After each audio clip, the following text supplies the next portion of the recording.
Hello friends, তোমরা হয়তো দেখে বুঝেই গিয়েছো যে আজকে আমি কোথায় এসেছি। আজকে আমি এসেছি বইতারা। এখানে আজকে আমি সারাদিনে কী করলাম চলো তোমাদের সাথে শেয়ার করি। বন্ধুরা, সবার প্রথমে তোমরা দেখতেই পাচ্ছ যে একটা নৌকা মাছ ধরে এখন ভোরবেলা আসছে।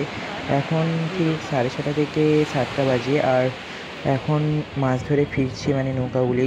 আর সমুদ্রের ঢেউ এখন দেখতে পাচ্ছ, আর এখানে প্রচুর কুয়াশা রয়েছে, তাই এখানে লাইটও জ্বলছে। আর যাই হোক, আমি এখন ঘুরছি আর এখানে তেমন ঠান্ডা নেই। সো আমি একই জিনিস ভেবে এক্সাইট হচ্ছি যে আমি কখন চান করতে লাগবো। ফাইনালি সেই সময়টা চলে এসেছে যখন আমি চান করতে লাগলাম। আর আমি এখানে চান করে প্রচুর এনজয় করেছি, আর তোমরা দেখতেই পাচ্ছ সেটা।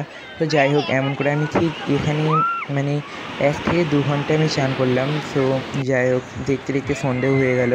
আর ফ্রেন্ডস, সন্ধেবেলায় এখানে একদম দৃশ্যটা একদম অসাম ছিল। এখানে যে জায়েন্ট হুইল ছিল সেটিও মানে লাইট জ্বলছিল, তো সুন্দর লাগছিল।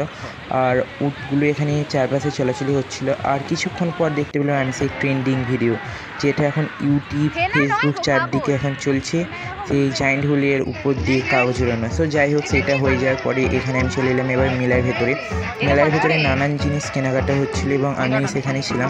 কিছুক্ষণ আমি সেখানে ঘুরছিলাম। সো তারপরে আমি দেখলাম এখানে নানান ধরনের ঝিনুকের জিনিস আরে পাওয়া যাচ্ছিল। তো তোমরা দেখতেই পাচ্ছ যে জগন্নাথ দেবের নানান ধরনের এখানে মূর্তিও রয়েছে। আর মূর্তি নানান ধরনের মানে কি বলবো, আর নানান ধরনের মূর্তি রয়েছে। আর বাচ্চাদের খেলা করার জন্য বেলুনও রয়েছে। আর আমি এখানে কটা চাবির রিং নিয়ে নিলাম আমার বন্ধুদের জন্য। আর সেই রিং নিতে আমি এখানে কিছুক্ষণ ঘুরছিলাম। তারপরে আমি দেখতে পেলাম এখানে নানান ধরনের শাঁখও রয়েছে। আর একটা কাকু আমাদের এখন শাঁখ বাজিয়েও দেখাচ্ছে যে শাঁখের আওয়াজটা কেমন রয়েছে। তো যাই হোক, আমরা এরকম দেখতে দেখতে চারদিকে ঘুরছিলাম। আর আমি এখানে দাঁড়িয়ে পুরো বোর হয়ে যাচ্ছিলাম। এবার আমি আমাদের যে বাড়ি সেখানে যাব। আর যাই হোক, আমি আরও কিছুক্ষণ এখানে ঘুরে নিলাম, কারণ কালকেই আমরা এখান থেকে বাড়ির জন্য বেরিয়ে যাব। তো যাই হোক, এমন করে আমাদের কিছুক্ষণ কেটে গেল। আর এই যে দোকানটা, এখানে নানান ধরনের প্রদীপ, ঠাকুরের মূর্তি এবং কি কাঠের মূর্তিও এখানে পাওয়া যাচ্ছিল। আর এখানে নানান জিনিস আমার দিদিও কেনাকাটা করে নিল তার বান্ধবীদের জন্য। তো যাই হোক, আমি কিছুক্ষণ এখানে দাঁড়িয়েই রইলাম। কিছুক্ষণ দাঁড়িয়ে থাকার পর আমি দেখলাম পাশের এক পুজো। সেটি কি আমি ঠিক জানি না, তবে সন্ধ্যেবেলা এখানে এটা হচ্ছে। আমি এখানে 4 দিন ছিলাম, কিন্তু আমি এটা আজকেই দেখতে পেলাম। তো যাই হোক, এটাকে সন্ধ্যা আরতি বলা হয়।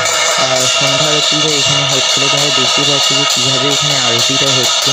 তো কিছুক্ষণ দাঁড়িয়ে এদিকেও দেখে নিলাম। আর এইটি দেখতে দেখতে আমাদের সেই 9টা থেকে 9:30 বেজে গেল। আর কিছুক্ষণ দাঁড়িয়ে দেখার পর আমি এবার সম্পূর্ণ বোর হয়ে যাচ্ছিলাম।